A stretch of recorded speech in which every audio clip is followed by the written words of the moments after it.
be a blast. Might be a shorter episode than usual, but hey, we'll get through it. Still have some good times. Still have make some good memories here. Poggy, today is supposed to be the Wolfie and Poggy show today. However, Poggy has bronchitis and his throat is like he's gone. All right, his voice is gone and he can't speak. But he did send me some of his opinions, what he thought of the trade deadline and his predictions as well. So it's not going to go lost, and will still be able to get his predictions and what he has to think about those things. So hopefully Poggy has a good recovery. Bronchitis is something you can't mess with. And unfortunately, bronchitis is something that you need to have time for. Okay. It's not something you can just be like, I ain't got time for that. You know what I mean? So we're going to go ahead and take a look at the, we're going to go ahead and talk about what Poggy had to say and his opinion about the trade deadline. And I think he talks about the Cowboys game, but I don't think he does.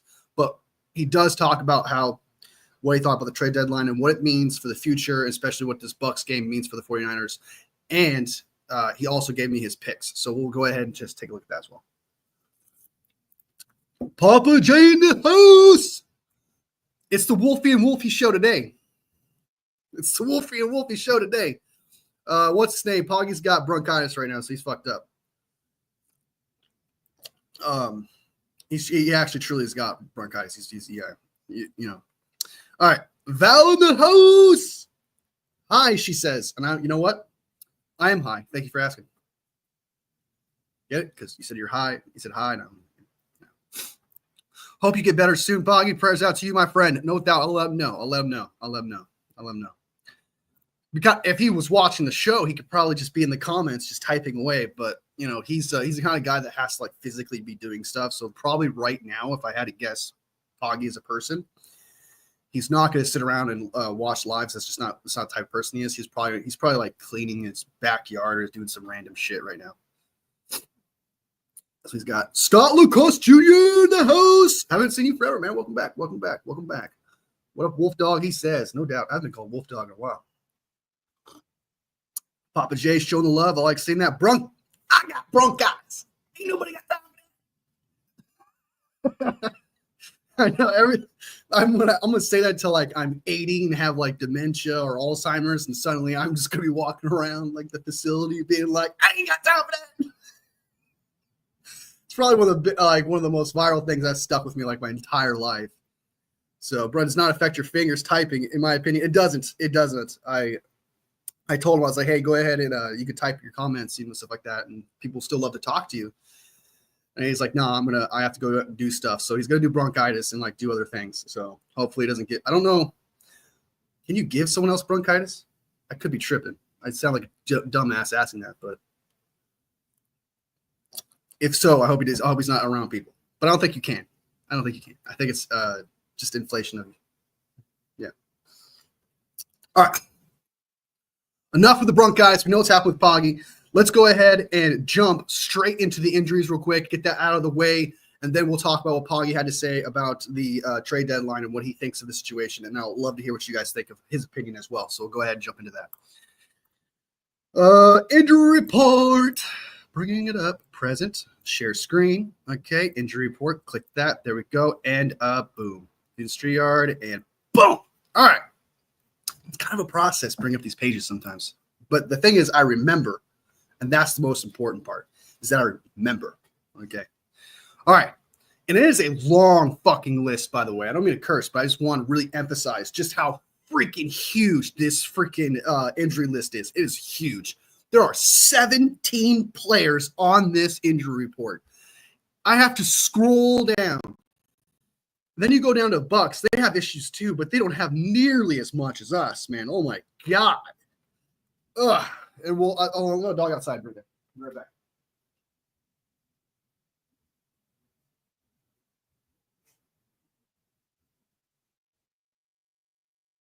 Whew. I don't like going outside. It's hot right now anyway. All right. I'm back. You remembered. I remember. Bosa and Mustafa should be starting. Yes, they should be one in the house. Good to see you, man. Good to see you. Bosa should be good, and Mustafa should be good. Everyone should be fine. just the people who are out for the rest of the season, I don't think we really have any big injuries right now, but we'll go through it right now and we'll find out exactly who. Okay, so these people are out right now. We got Chris Conley's going to be out. Kevin Givens, that's kind of a blow. Had a bit of a groin injury, but he was moving around apparently in practice, like doing sprints and running around. I don't know about sprints, but he was doing stuff in practice, just not practicing with the team. So maybe that's more like a day-to-day injury with Kevin Givens, but he's not going to play, which is sad. But thankfully, we have Evan Anderson, who's been pretty good for a rookie, undrafted. Clea Davis. Then we got Khalil Davis. So we got Leah Davis and we got Little Davis. All right. And so defensive tackle is not too much of an issue. It just sucks because Kevin Givens, I do think, is one of our best D tackles. I think I would take him over Clea Davis right now and Evan Anderson. So it's kind of sad not having him there. But I still think we'll be fine against this defense. Sorry, this offensive line, because they're also injured over there too as well. What up, one? Showing some love. Love it. Love it. I love showing love. That's what we got here. Hey, yo, what's up, Sam? Welcome to the stream. Welcome to the stream. Welcome to the stream. Is this the healthiest we've been? I think so. I mean, outside of day one, because day one, technically, we were really healthy. We just didn't have Greenlaw, CMC. And then we lost Ayuk, but we're getting CMC back. I would say we're getting there. I think this is we're on track probably to be the most healthy we've been in a while. We're definitely on track for that. It's the thing is, like, these injuries that these players suffered that we're getting back were not minor. They're huge injuries. Like they're altering your career injuries. Like they can hinder you, burden you, hold you back from being the player that you once were. So it's definitely still a lot of questions. It's exciting to get these players back, but we don't know if they're going to be the same player or not. And that's kind of like my biggest reserve or my biggest concern with this healthiness. Like, yeah, it was healthiest we've ever been, but like exactly how healthy is CMC? Exactly how healthy is Greenlaw? We don't know when they come back. Grossmanos, for example, or Hufunga, who has a torn ligament in his finger, but he's going to play with it regardless of the cast around his hand. We just don't know when he's going to come back. So there's still questions and concerns, but definitely I would say getting the players back is huge because we need that kind of type of help. We need that kind of type of support. And hopefully, because it's more like hope that these players are going to be the same and that they're going to dish out what they dished out last year into this year, especially the second half of the season. So it really matters on not only the getting the healthy part back, but like getting back into the same shape that you were last year part. That is huge. Thankfully, CMC being back week 10 gives him time, gives him like a few weeks to get his feet under him, confidence in his Achilles again, and start moving like old CMC. So thankfully, this isn't like week 17 or wild card having him back. We actually have time for him to get back to his own self. As for Greenlaw, though, that might not be the case. We might not get him back to like week 14, and it might take it takes a few weeks for players to get back into game shape. So Greenlaw may be getting back into shape somewhere on wild card if we get there, or divisional round, probably back to his original self. But realistically, we're not going to see. My expectation, I believe CMC could do it, because if there's any player that could do it, it's CMC, who can come back from a major injury like this, not perform, not practice, not be part of training camp, not be part of the season, and just perform right off the get. Like, I could see CMC doing that, but my expectation is that I'm not going to see the same CMC for a few more weeks. And I'm not going to see the same Greenlaw when he comes back for a few more weeks. That's my expectation, because that's realistic. Can't expect a player to be like, oh, he's just not the same. Well, he sucks now. After like 1 week, the first week he's back. No, first week is it's like Pearsall. Pearsall was terrible in the Kansas City Chiefs game, but the next week with the Dallas Cowboys, he was a lot better. He performed better. It's week 1 is never the greatest assessment for a player. When week 1 coming back from injury or week 1 in the season, it's never like the best. So, all right. We got some comments. I'm doing good. Juan, CMC will have a big role. That's what I keep hearing. I keep hearing that CMC feels like his own self, and that the whole thing that's being preached right now is that CMC will most likely have a big role and that he will be used a lot. There's a lot of smirks and grins from Kyle Shanahan when they talk about it. And you could see the drive and fire in CMC's eyes. And I reacted to that interview of CMC recently. I think it was yesterday or the day before. CMC looks ready. Like, he wants to be used on every down. He wants to be used every single play. Like he's ready. Like he's been holding up 10 weeks worth of just energy and dominance. You could feel it coming from CMC. So I wouldn't be shocked if he does actually get to see the rock a lot and stuff, even though I don't want that to happen. I think he should be slowly implemented in while sprinkling Isaac Guerrero and Mason still in there. I think you need to slowly bring back, even if you want to use CMC that way, like the same way as last year, and you want to use him now.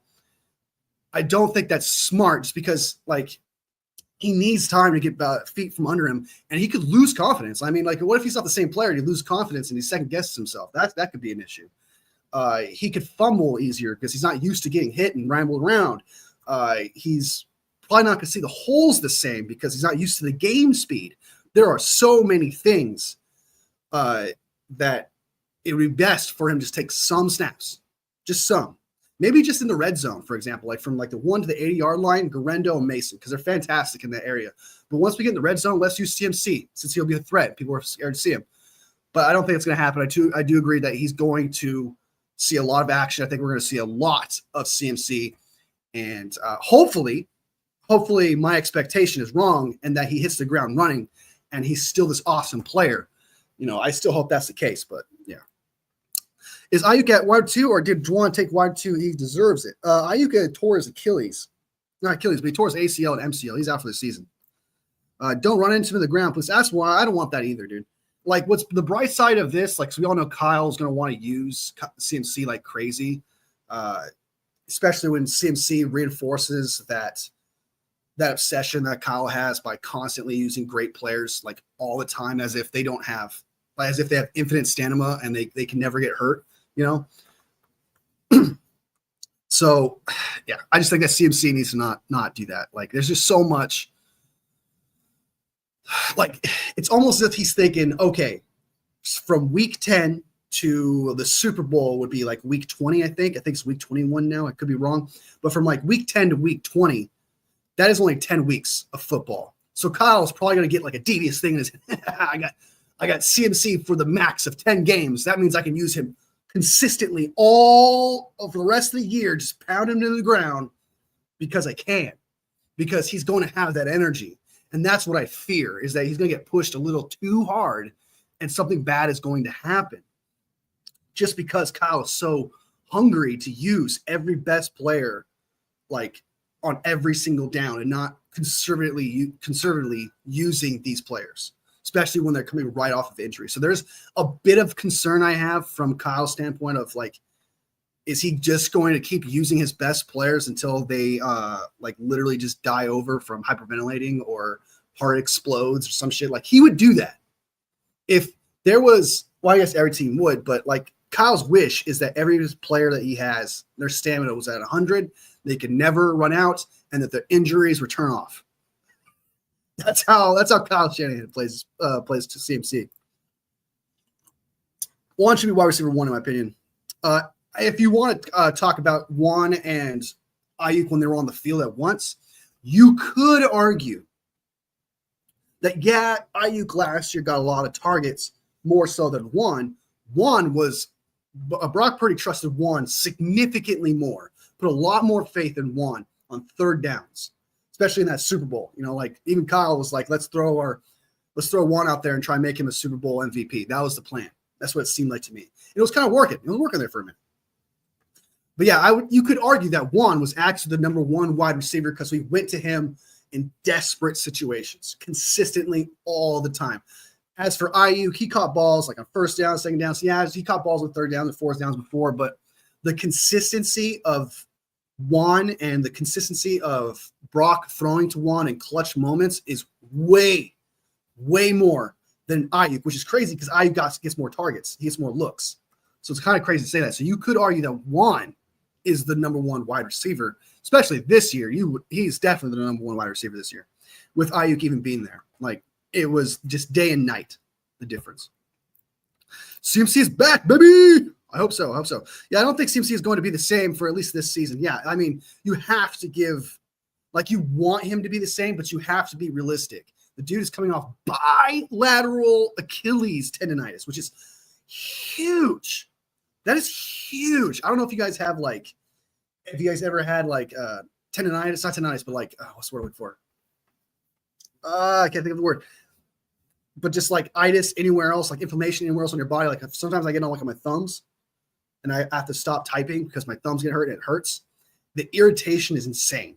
So I can only imagine like every step you're taking if you have that issue, it being kind of a problem, especially since you need to, like, it's supposed to be fixed. And whatever he did in Germany, it was unorthodox because when he was asked about it, he was like, it doesn't matter. It's fixed now. Deal with it. That's like the exact vibe he gave when he answered, like, well, what did you do in Germany? It's like, there's some things you can't do here. There's some things you could do there. That's how it went. I did what I could to get here. So whatever he did, man, I hope it worked. I hope it worked. I hope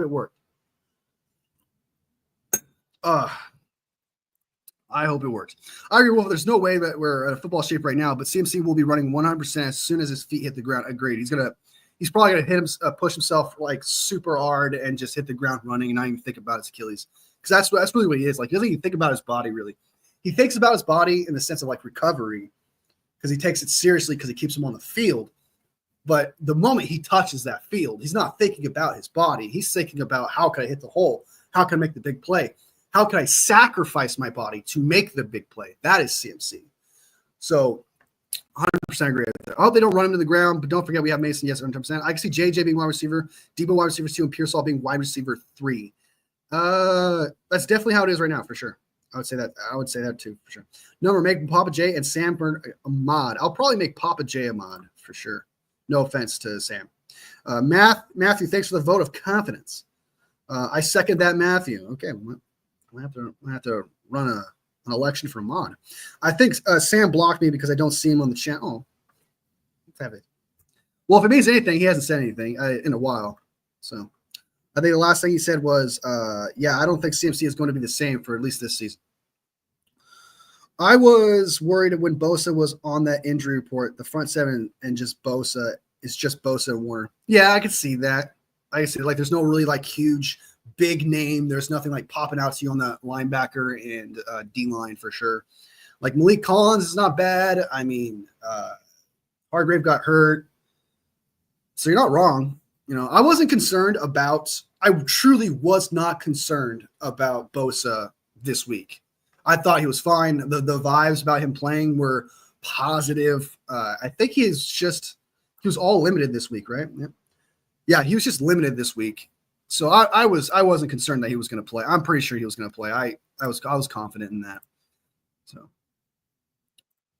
Juan, go Buccaneers, says Unreal Prods. Hey man, it should be a good game, dude. I actually like Baker Mayfield. I think Baker Mayfield is pretty cool. I actually like him. I think that was a good signing. I think he's actually a good quarterback. And he can win you playoff games. And yeah, I like the Bucs. I don't have any animosity towards the Bucs. They haven't done anything to really make me want to like talk shit about them or anything. You know what I mean? There's no real rivalry with the Buccaneers. So it's kind of like, I do wish you guys the best. Like truly, I hope it's a good game. I hope we have fun. I hope both teams don't necessarily make mistakes and we just have a good game. Because when one team just makes a shit ton of mistakes while the other one just plays great, it's not exactly the funnest game. It's not.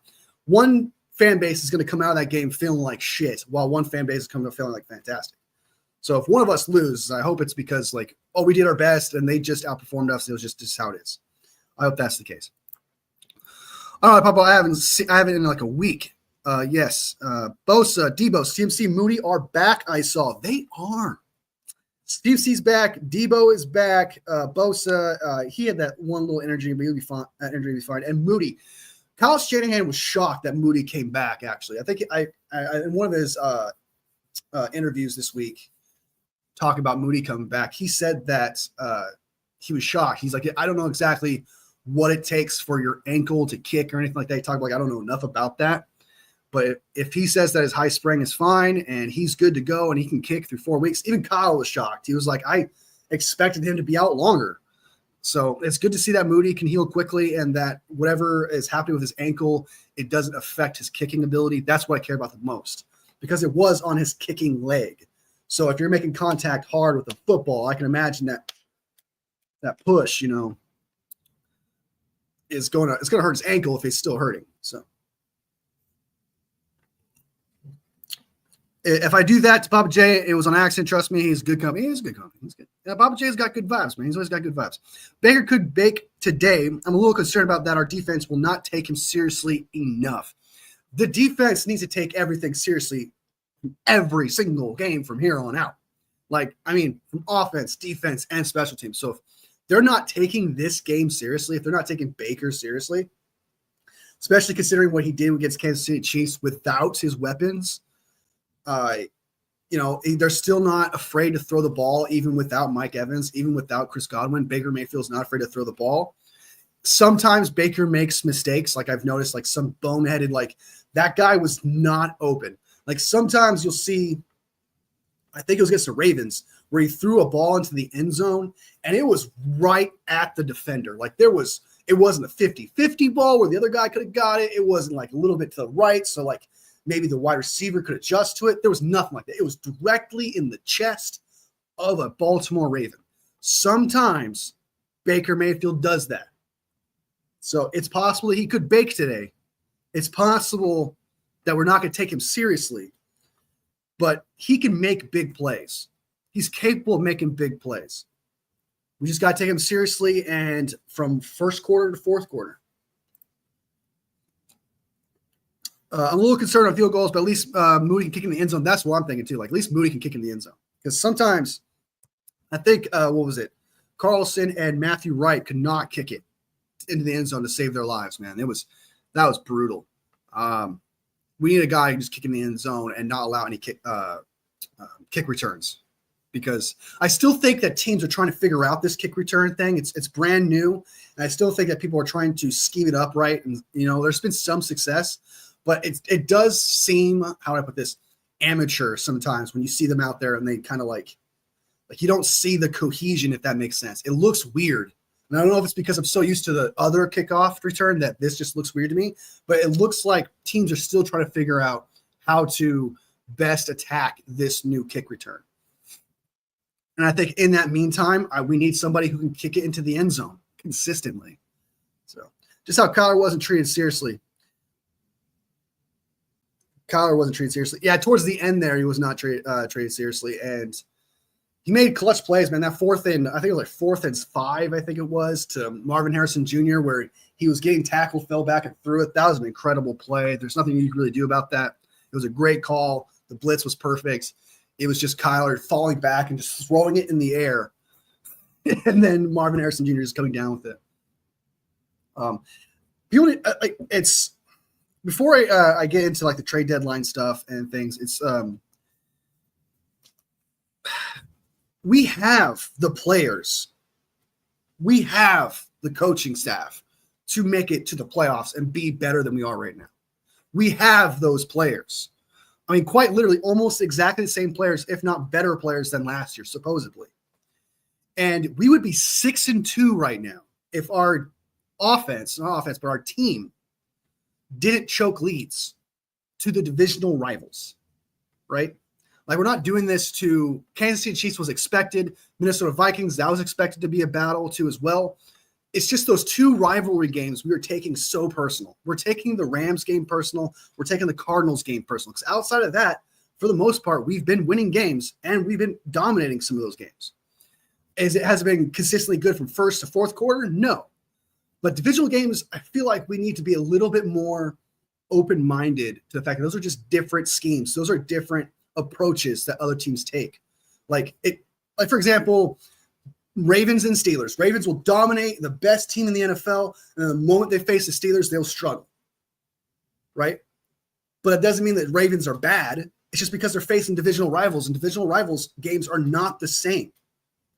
They never have been. And I feel like we're being a little too hard on ourselves with those rivalry games, those divisional rivalry games where we blew leads. We would dominate them. We're destroying them. We just need to take, like you said, Juan, like we just need to take it seriously from that third to fourth quarter and be like, hey, we need to finish games. We have the ability to do it. It's just like once we get in the third and fourth quarter, there's this vibe of either settling down or being conservative to the point where you don't exactly look like you're trying to win. You look like you're just trying not to lose. You know what I mean? And those two games and rivalry games really brought us down, really hurt us. But let's be real. They're divisional rivalry games. They're always going to be hard. They're always going to be tough. They're always probably going to be nail biters most of the time. So, who knew my favorite channel was going to be full of 49ers fans? Honestly, I'm growing on the 49ers. Hey! Stick your team, though, but still, definitely. Appreciate it. I appreciate it. Oh, be sure to like the live, guys. Helps me out a lot. I appreciate it. Baker bakes when teams undermine him. That's true. Spitting hot fire, Sam. Spitting hot fire. He does very well. Very well when someone puts him as an underdog. Do you see Mason getting the ball more than 10 times a day? Nope. No. Unless CMC fumbles the ball twice. Not one time, but twice. And if CMC gets hurt or CMC truly does not look the same. If CMC looks 80% or 75% of himself, Kyle's just going to keep using him like crazy so he can get back to his original self so he can be 100% Christian McCaffrey. So, barring an injury or just straight up CMC just fumbling, playing like trash, dropping balls, I don't see it. The game plan does not seem like Mason's going to get 10 carries. He might get 4 or 5. I'm not kidding. I think I could see Mason get about 4 or 5 carries.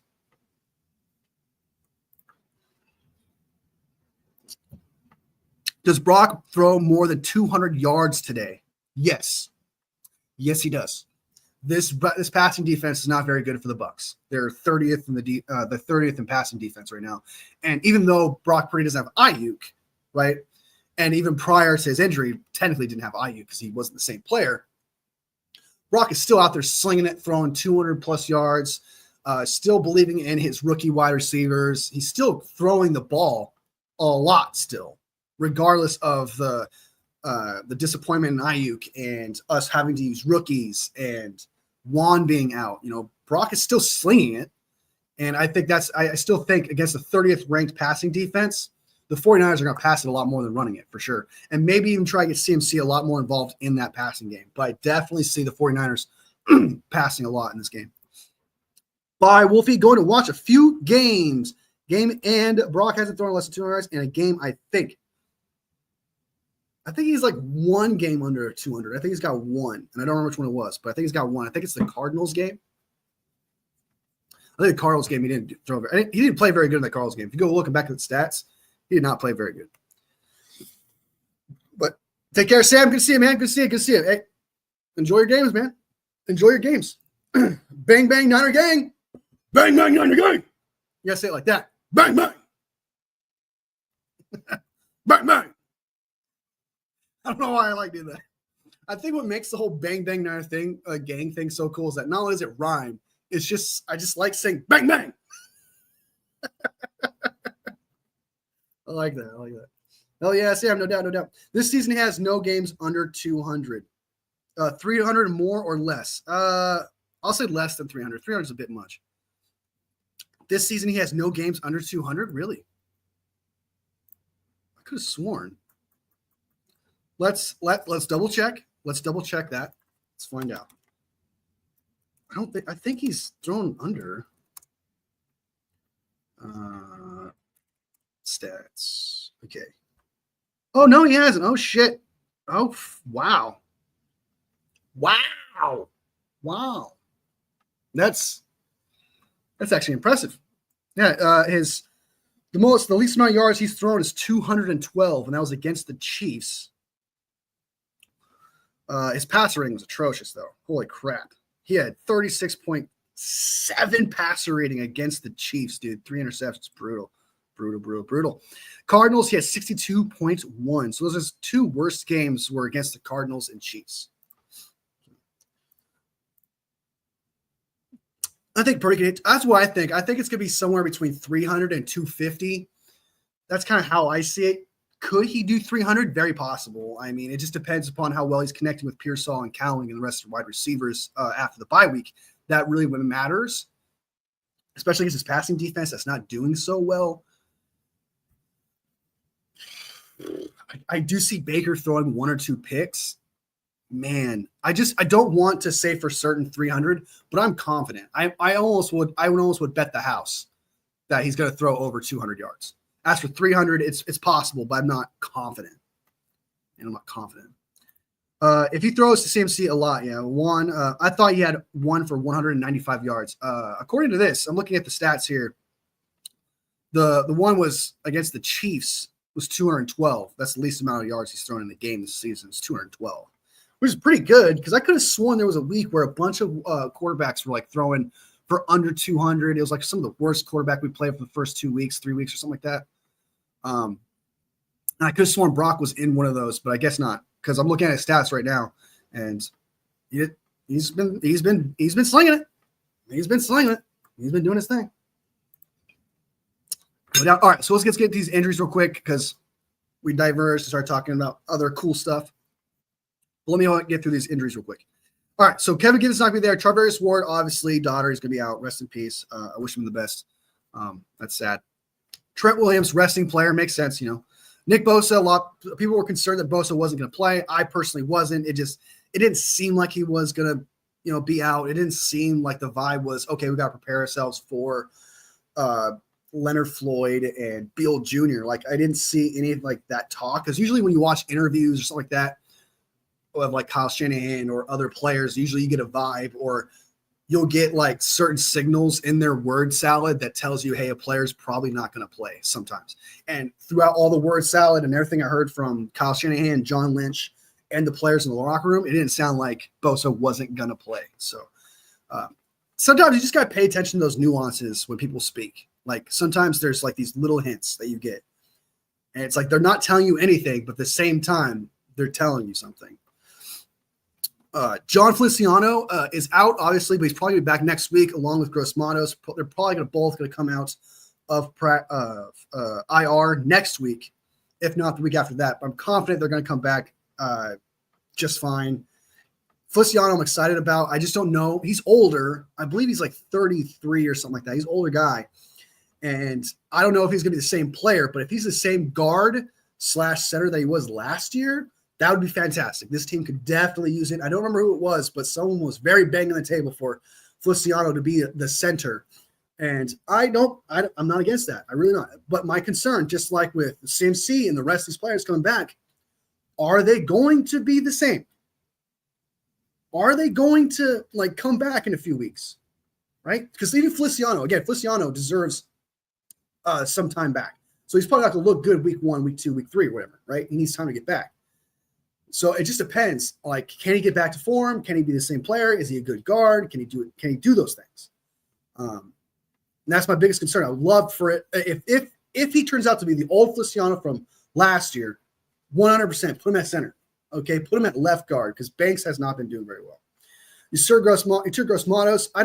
I'm not going to put Gross Matos into the same category as Feliciano and CMC just because he's had the training camp, he's had the season games, he's had the off season, and he's missed. I can't think of how many games he's missed, but I know he's missed more than 4, obviously, because he went on IR.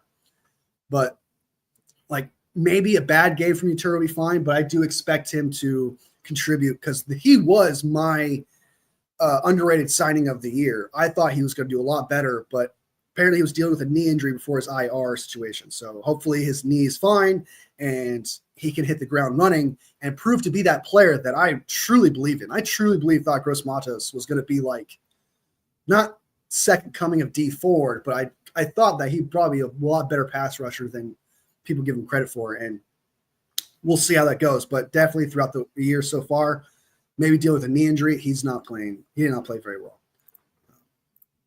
I'm going to limb and say he's going to throw for 320 yards. Nice.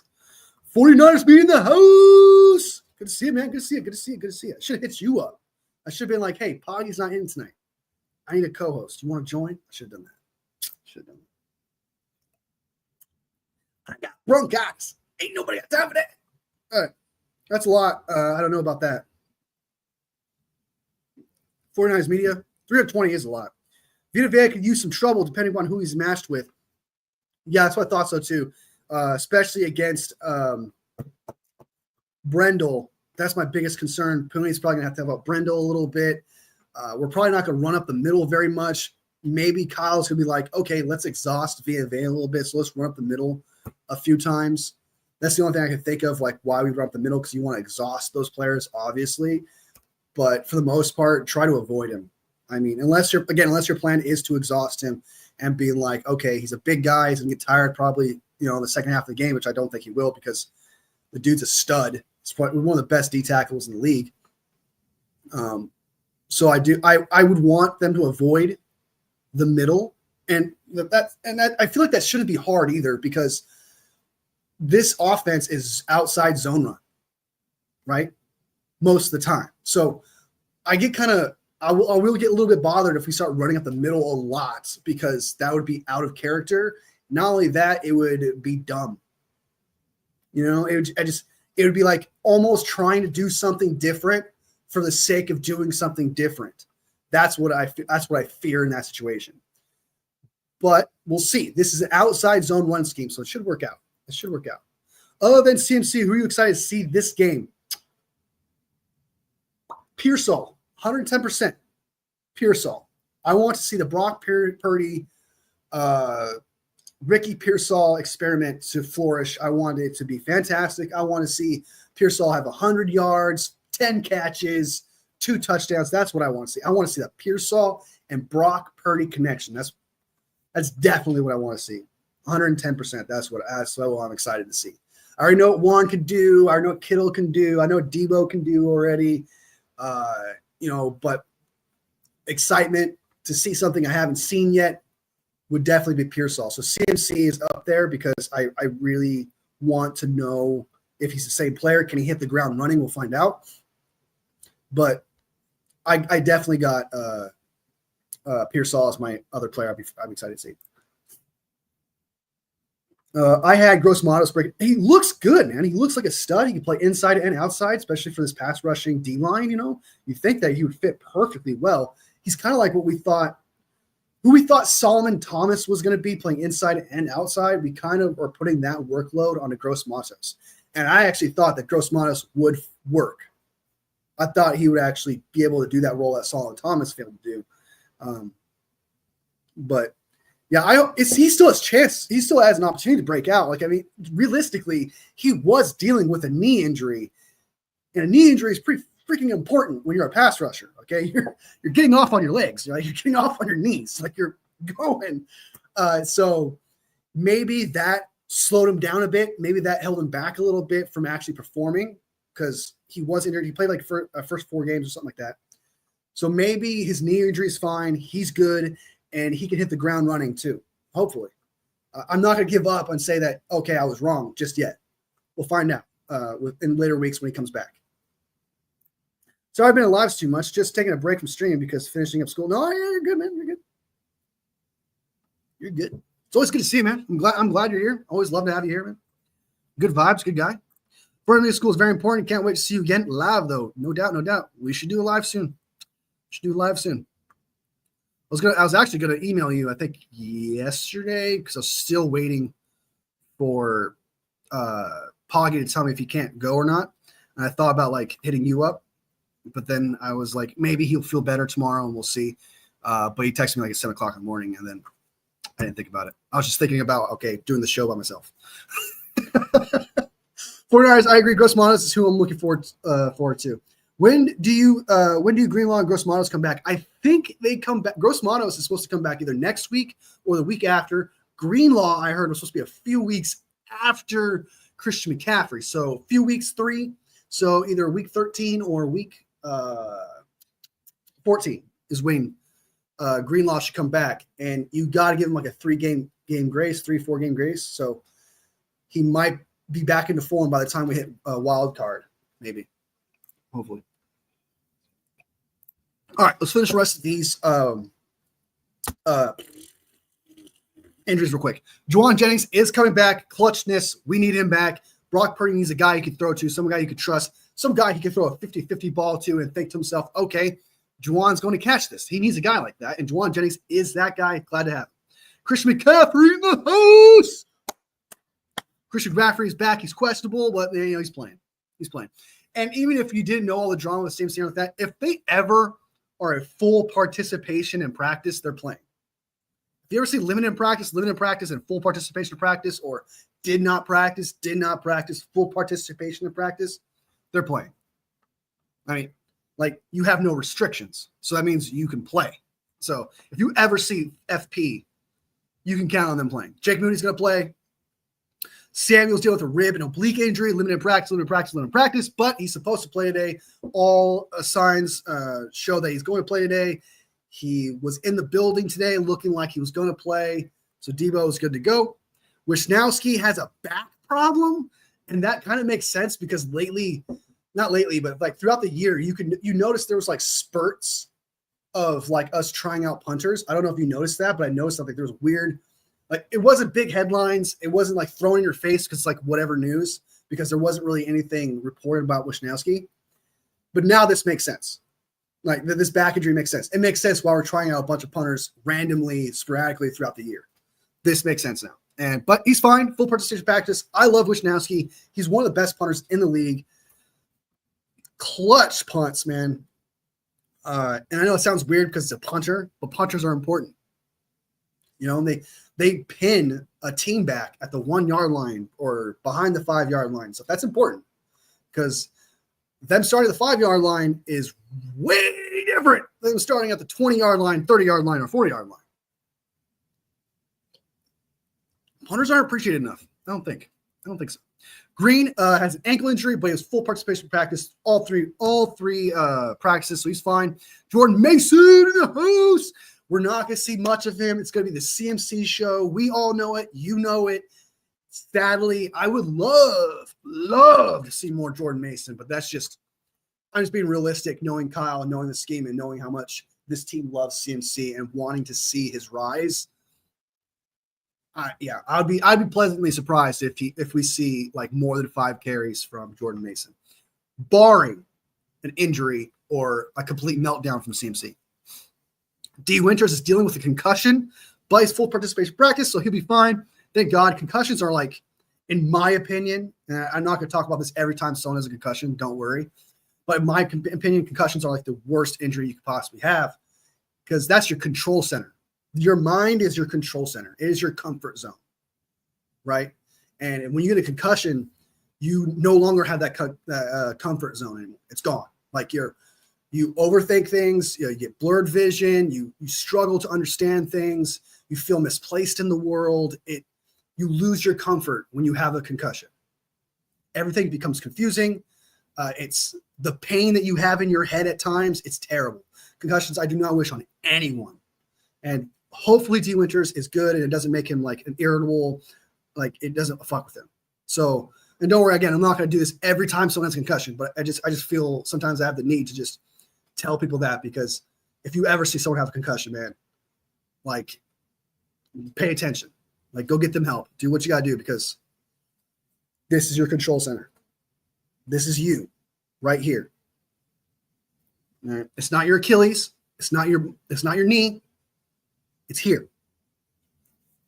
Mustafa, calf, limited in practice, but I've heard that he's good to go. Should be fine. I haven't heard anything bad about Mustafa not playing. And yeah, so I'm confident in Mustafa playing. I'm excited too, by the way. I think Hufanga, if he does come back, needs to take a back seat to Mustafa and not stunt the growth of Mustafa because he is doing a good job of holding his own. Yeah, Mustafa is making mistakes. He's making some rookie mistakes here and there. But for the most part, I'm seeing him just be a missile. All right. He sees a hole and he attacks it with like, you'll see like literally other players just sprinting towards the side, like jogging to the side. And you just see this, I don't remember what number it is. Number 0 just going, no, green to 0. What's Mustafa? Number 6. You just see number 6 going, just attacking the hole. He's not thinking about if the running back's going to be there or not. He just attacks a hole. And be like, okay, this is probably where he's going to come from, and this is what I'm doing. Mustafa has that instinct. I see him in the backfield a few times. I see him make clutch tackles. I see him be there, even though he fails to tackle somebody or he fails to make the play. I do see him there, though. So as the experience comes along, he's going to get better. So I don't think if Hufanga comes back, we need to have Hufanga be the starter again and then put Mustafa in the backseat. No. It's too late for that. Mustafa is the new safety. He's going to be the future safety of the San Francisco 49ers. Sorry, Hufanga, you lost your job. Okay? You lost your job. And then Brandon Island left finger, which is whatever. If Brandon Island is ever playing, I'm never going to expect to win. Giants and Panthers going overtime. The Poop Bowl in Germany. Yep, insane. This is a little bit, but I hope Greenlaw is back for Green Bay and cause Love some PTSD, dude. I hope so too. That would be awesome. I didn't think about that actually. Greenlaw was like Love's nemesis. He was everywhere in that playoff game. Greenlaw was the man, dude. Greenlaw, in my opinion, was low key the MVP of that playoff run, that entire playoff run. And what can reinforce that is that he was, once Greenlaw was out, everything changed. So you could argue that Greenlaw was the MVP of the playoffs. If not him, I would say Brock, because Brock played outstanding in the playoffs. 2 crazy comebacks. Super Bowl, I thought he actually played pretty good. I thought for the most part he was the reason why we even were even in that game in the first place. A lot of people were making mistakes. CMC was even making mistakes. It was crazy. But if you wanted to not give it to Brock, I would probably give it to Greenlaw being the MVP of that playoff run. Obviously, Juwan Jennings would have been the Super Bowl MVP, but I'm talking about just the playoffs as a whole. He was that heart and soul of that defense, and for that most part, half the team. And sadly, you kind of wish that Fred Warner was that guy. You kind of wish that Fred Warner was both worlds. You kind of wish that Fred Warner was Navarro Bowman of the Patrick Willis era, right? Like you kind of hope that he was both Patrick Willis and Bowman. But like Patrick Willis was an amazing player, legend, elite. Oh, like he was such a fascinating player to watch. But Bowman brought energy. He brought vibe. He helped Patrick Willis out a lot. And Fred Warner and Greenlaw is just the same thing. They just play off each other really well. They complement each other really well. If one of them is down and playing bad, the other one shows up. They do a great job of complementing each other. And so hopefully Greenlaw can come back and compliment Warner once again. And because I feel like Greenlaw gave Warner confidence to make more plays. I think it gave Warner more confidence to take risks. And now that Warner doesn't have a guy he could trust at linebacker to get his back if something falls apart, or if he takes a risk hoping that the linebacker is going to be there, I don't think he could do that now with Campbell, Bethune, and Winters. He can't do that because he can't always expect them to be at the right spot every single time so he could take risks. But Fred Warner believes in Greenlaw so much so that Fred Warner could abandon something, but he could trust that Greenlaw is going to be in that spot because he knows that chemistry is really well. He knows that Greenlaw is going to not necessarily cover for him, but like if a play is designed in a certain zone and Fred Warner reads that play knowing that Greenlaw is going to be in that zone, Fred's like, okay, well, then I got nothing else to cover because I know Greenlaw is going to be there. So I'm just going to go ahead and make this sacrifice and take this risk. Now Fred Warner can't do that. He can't be like, I don't think Campbell's going to be in that spot, so I have to stay here. It matters a lot. So Mitch is the man. Congratulations to CTE, which is just scary. It's terrible, dude. Like the first sign of CTE for football players is changing your hair color, okay? Tua Tagovailoa and Antonio Brown just changing their hair color. What about you? How do you describe Malik? Sounds like a Ronnie Lott mini-me. Hey, that's your biggest description. I kind of like it. I like it. If he could be Ronnie Lott without the finger cutting, that'd be great. That'd be great. Giants lost 17. Panthers won 20. Everyone point and laugh at the Giants. Just joking. I think Bryce Young played, right, too? So Bryce Young's on a 2-game winning streak, yo. Bryce Young's on a 2-game winning streak. Shout out to Bryce Young. Standing up for all those Kyler lovers out there, the short quarterbacks. Even though he beat, I think the last team they beat was the Saints, right? They beat a team that wasn't very good. And then this week they obviously played the Giants, who are not very good. So I'm not surprised about that. I'm not surprised about the Giants loss to the Panthers. I'm not surprised. But at the same time, I wish the Giants were better. And I don't know why.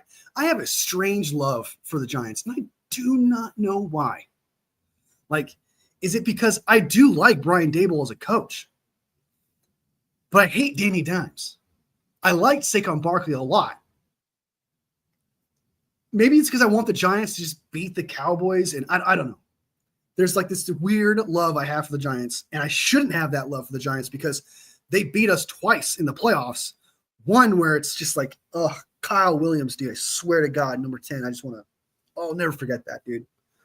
I'll never forget that. I'll never forget that shit. So you'd think that I would have some sort of animosity towards the Giants, but I honestly don't. I truly, truly honestly don't. So, all right, so that's the injuries for the San Francisco 49ers. I thought we'd get to these pick'ems real quick, so we'll go ahead and go through that, and then we'll bounce to get out of here and watch some football. Watch football. Let's go. All right. Pick'ems. I got my dog inside. She's dying right now. Hold on.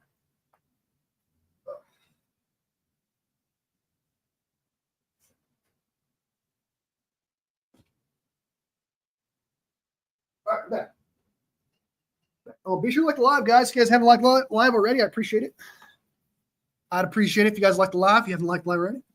If you like the live already, thank you. Thank you. All right. So, moving on to the predictions. Who will win? Who will lose? Oh, I forgot. This almost went to waste. All right, so Poggy wrote all this long shit here. And I almost forgot to read it to you guys. So, all right. B-Pog says, the other guy who's supposed to be here for the Poggy show, his opinions on the trade deadline and a bunch of other things. Okay, my voice is pretty much gone. I might have bronchitis. Need to probably go in. You don't need to read that part.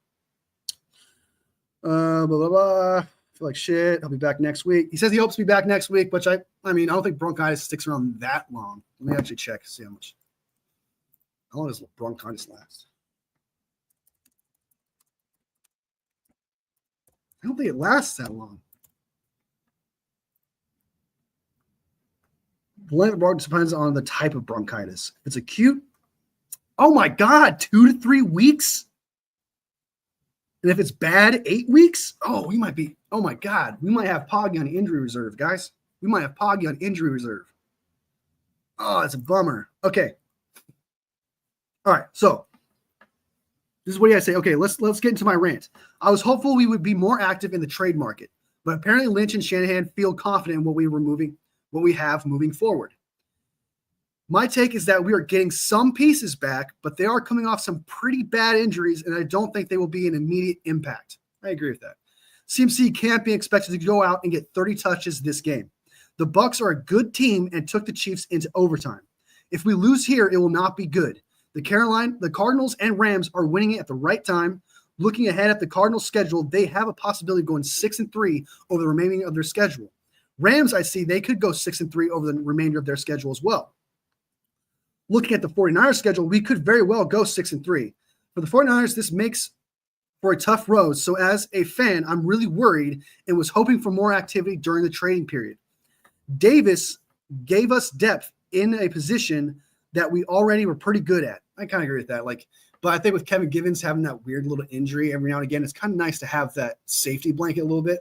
I'm not saying Cleo Davis is a game changer. I'm not saying he was necessary, but I do feel a little bit more comfort when it comes to the injuries of the D tackles, right? It's kind of like the same thing with the edge rushers. Like if one of them gets hurt, it's kind of a big deal. Same thing with D tackles. Like they're all great, and I think we're fine there. But if one of them gets hurt, such as Kevin Givens, we need that backup. So there was a slight need, but it wasn't the need, right? Davis gives us depth in a position that we already are pretty solid at. So this was not the splash we needed. I agree. It was not what we needed, but it did something. We all know what position needed to be addressed, and it didn't happen. Brock and company will need to play lights out over the remainder of the schedule, or defense will hopefully be better than middle of the pack. Let's unpack that for a second. All right, so Brock and company will need to play lights out for the remainder of the schedule, or defense will hopefully be better than the middle of the pack. I agree. He's pretty much saying we need to have the offenses and defenses complement each other. We need the defense to actually step up and be who they were, what we thought they were at the beginning of the year, right? Before the year started, who we thought they were. Or Brock Purdy needs to be that same quarterback, because I still think Brock Purdy's dealing with worse weapons, obviously, right now. And he's dealing with a really tough situation. But if we can get that Brock, we can agree that the Brock Purdy from last year is not the same as this year, right? And I think that if Brock Purdy can just be strong for the next 9 games, that would be huge. I think that would complement the defense. And now what Poggy is saying, but we need the defense to step up and not be middle of the pack. He's not wrong. You need to have that elite defense. You got Nick Bosa, you got Fred Warner, you got studs in the secondary. You need to complement the offense, and the offense needs to complement the defense. That just needs to happen. I agree with that. For us to actually do really well and start winning some games, go 6-3, because that's how I look at it too. The Packers game is a possible loss. Bills and Lions are the 3 biggest games that are probably going to be hard, our hardest ones. So this game is going to be a good litmus test, a good test to see exactly what kind of team we are, because we are coming off of a bye, and that's usually when we're on fire, and the best team we ever are is coming right after the bye. And not to mention, we had a lot more time to prep for the Bucs, and we are a lot healthier, obviously. So it really depends upon how well we play against the Bucs in this game. Exactly what kind of team this is. If we dominate the Bucs, I'm excited. I feel like the offense and defense will probably end up complement each other. If not, they both complement each other, and that's what caused the awesome defense. The awesome dominance. So that really just depends upon if one of them can show up. If one of them can show out and be that same unit from last year, because we need one of them to pop up. And let's be real, the defense against the Cowboys is fantastic. I mean, the defense for the most part is playing better than they were from the start of the season. I will give them that, but they're still not better than Wilkes' defense. They're still not even remotely close to expectations, right? There's just like the offense where they have amazing quarters, right? They'll have like one amazing quarter in the second quarter or third quarter or whatever. The defense does the same thing. They'll have an amazing second or third quarter, and then they'll do crazy stuff like interception here, run it to the 10-yard line, whatever. But then the moment that we need like them to show up in the fourth quarter towards the end, right? They don't. And that's what we need to happen. Like if the offense isn't clicking, we need that defense in the fourth quarter to show up. And if the defense can't show up in the fourth quarter, we need Brock Purdy to go out there and do a shootout and win some games. So I agree with that. 49ers Sports in the house. What up? I'm back. Niners on top. Let's go. No doubt. Got to bring up Flores Mina from the practice squad. That's what I thought, dude. I thought about making that joke too, but I was like, I don't want to demean him because I don't mean to sound like he's just some dude on the side. You know what I mean? But I kind of thought the same thing. I was like, we got to bring up 49ers Mina from the practice squad. That's what we got to do. But I didn't want to make it seem like I was degrading him or making him feel like he's not as good as somebody. I overthought it completely. But that's exactly the joke I thought in my head too. All right, let's go ahead and get to the picks real quick. If there's anything else you want to add on top of what Poggy had to say, he pretty much agreed with what I had to say. The only thing I disagree with is he's a little more cynical towards the Lynch and Shanahan situation right now.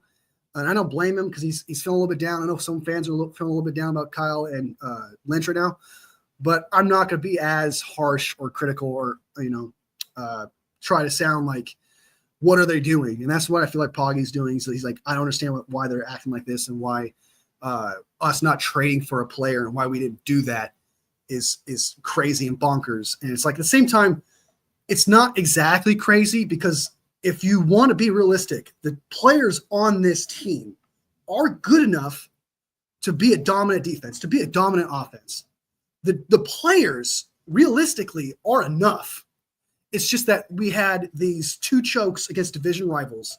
And outside of that, I think the Minnesota Vikings game and the Kansas City Chiefs game, I'm not saying made sense that we lost, but like I could see that happening, right? The only thing that was a problem was like we were dominating the Cardinals, we were dominating the Rams, and then we choked that against rivals. So who we do against teams that are not rivals, I want to see that. I want to see us perform against teams that are not rivals because I want to know if we can actually, if it's just a rivalry thing or if it's actually just this who this team is. And I think playing the Bucs is going to say a lot about that, especially since they're not in the same division and they're playing really hot. They have a lot of momentum. Even though they lost, they still have a lot of momentum right now. They still have a lot of momentum. He says, I was hopeful we would be more active in the trade market, but apparently Lynch and Shanahan feel confident in what we have moving forward. So I do agree that moving forward, like CMC coming back, Greenlaw, they're really banking on that. They are banking on CMC. They are banking on Greenlaw. They're banking on Hufanga for the most part and Gross Matos by doing that.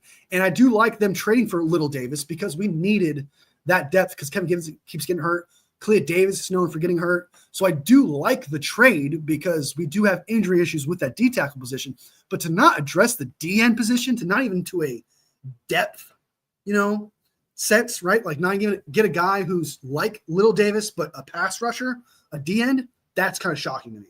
Because I feel like you have a lot more holes to fill there depth-wise in the D tackle position. But again, I see why we traded for it because it's kind of a hole. It's kind of a hole. 49 Sports. I didn't mean that as a cut down. Totally meant it as a joke comparing NFL to podcast. I hope he took like that too. Like I didn't. That's why I was second guessing. Like okay, but it's probably just me overthinking it. So your joke was probably fine. It was probably just me overthinking it. I'm sure. All right, so let's go ahead and get to the picks. Oh, and by the way, Poggy won last week with the picks. So he's 5-4. I'm 4-5. But it's okay. We were 2-4. Had a major comeback, a huge comeback. Okay. All right, we were 2-4. Now we're 4-4. We lost last week, which is fine because we're going to win this week. We're going to win this week and get back onto the winning streak that we're on. All right. And we're going to continue the choke job of BPOG. Okay. We're going to continue that choke job. All right. New England Patriots at the Bears. Who should I go for? I'm going for the Bears just because the defense, the offense is terrible. Caleb Williams does not look very good, but I definitely have the Bears. That's just the way to go. The Patriots could win. As long as that offense is terrible for the Bears and the Patriots can somewhat get some interceptions or maybe a pick six, they can actually win this game. But I got the Bears for sure. Buffalo Bills at the Colts. This feels like a trap game because sometimes the Bills perform. Sometimes the Bills don't perform. Sometimes they look like the worst team in the league. Sometimes they look like the best team in the league. So 49ers are on now. I'm going to hurry and get through these picks real quick. Brock making the right decisions right now. Yes. All right, so Bills at Colts. I got the Bills, and he's also got the Bills. So far, we agree. Kansas City Chiefs. Broncos at the Chiefs. I'm not dumb. I'm picking the Chiefs. I can't. I want to pick a team against the Chiefs so bad, but not this week. Atlanta Falcons at the Saints. I got the Falcons as well. He's also got the Falcons. So far, we agree on every game. 5 games in. The Falcons and Saints game, I know it's a divisional game, so anything can happen.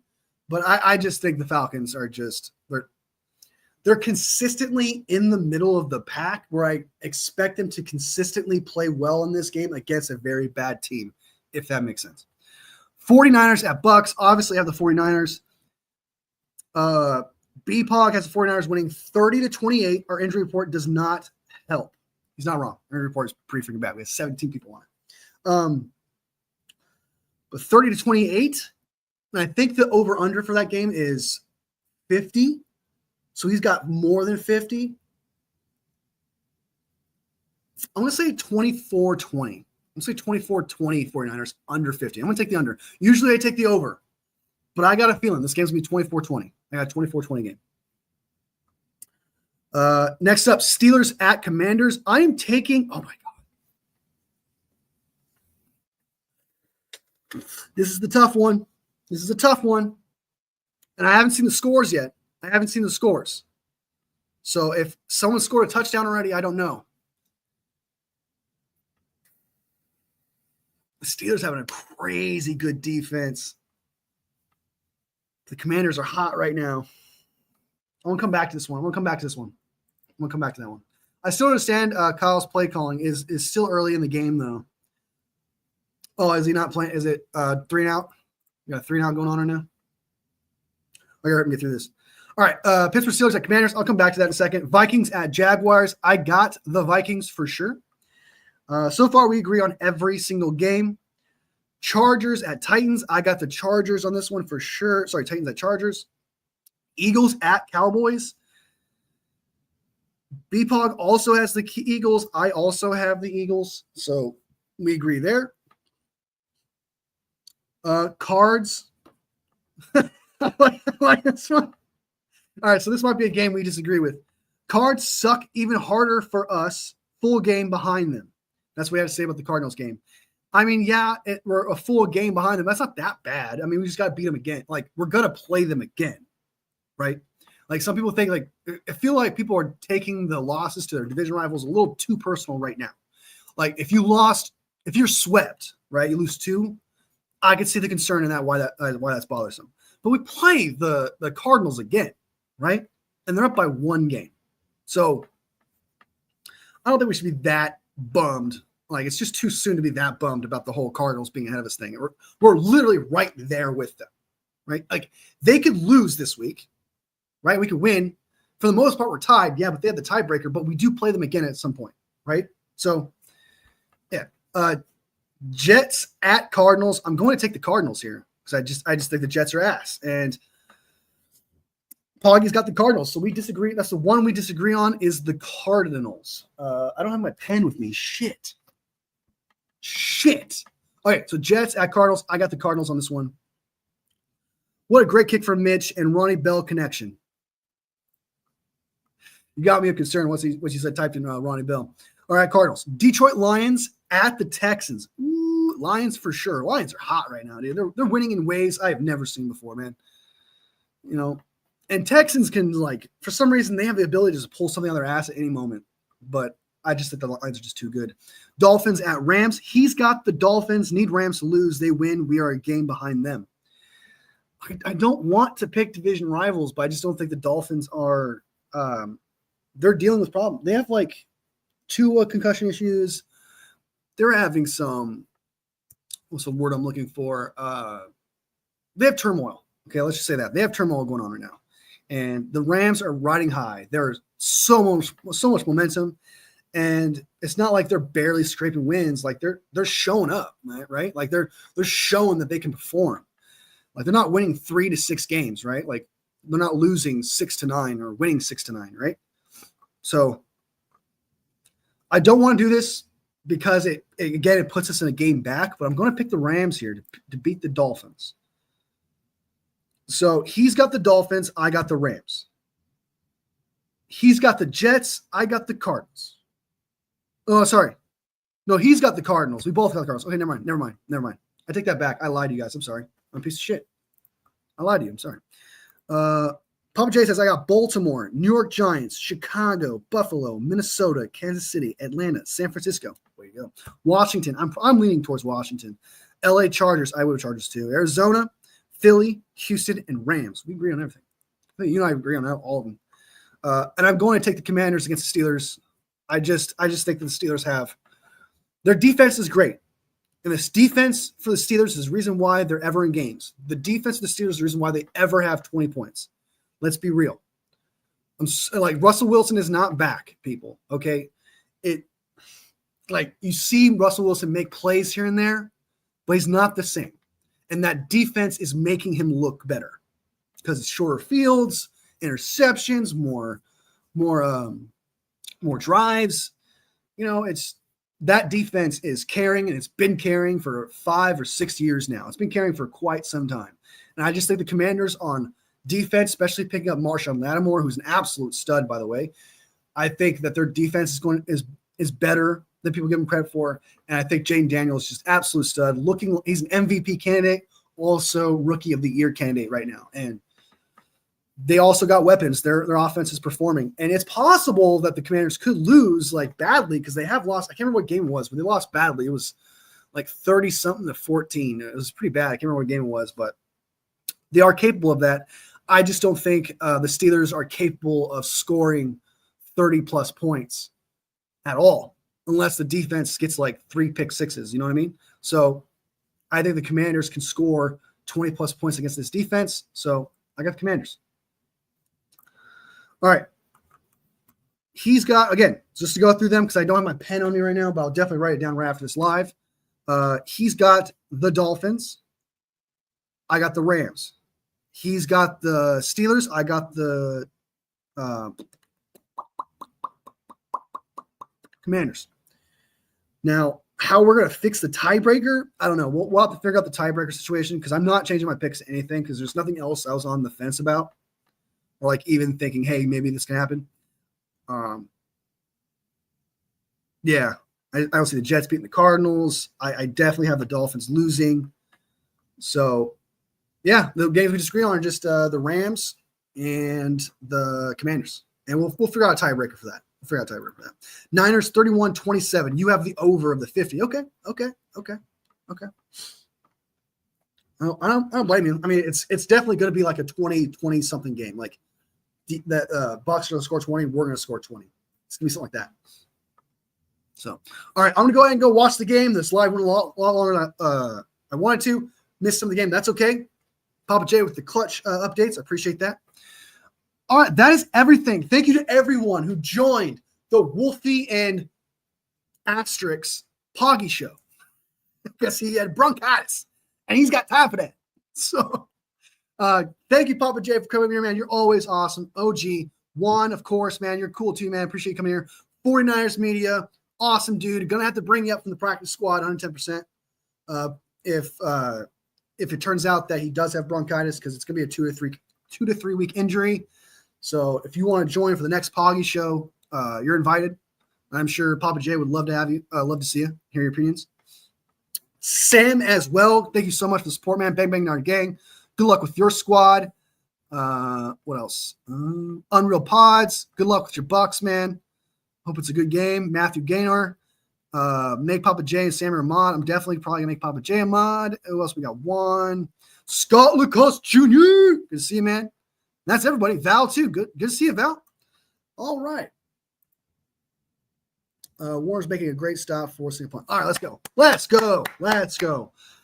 Thank you to all you guys for supporting the channel and us just having a great conversation. Sometimes, man, I go into these lives and I think to myself, I don't have enough content to make it an hour. I really don't. The only thing that's happened is CMC's return, and that's it.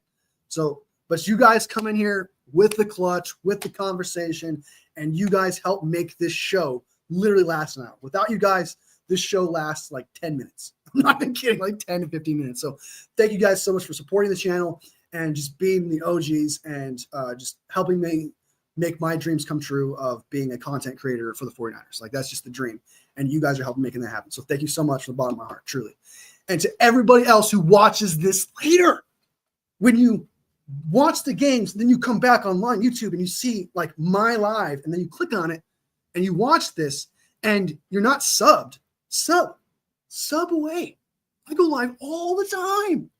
All right. You could disagree with me on things too. I don't mind disagreements. We all get a little pushback here and there. Come here, sub away. Love to have you. And if you like this live, but you're like, fuck the rest of my content. The rest of my content is ass. But this live was really cool. This live was dope. And you got a certain vibe that you really wanted to just support.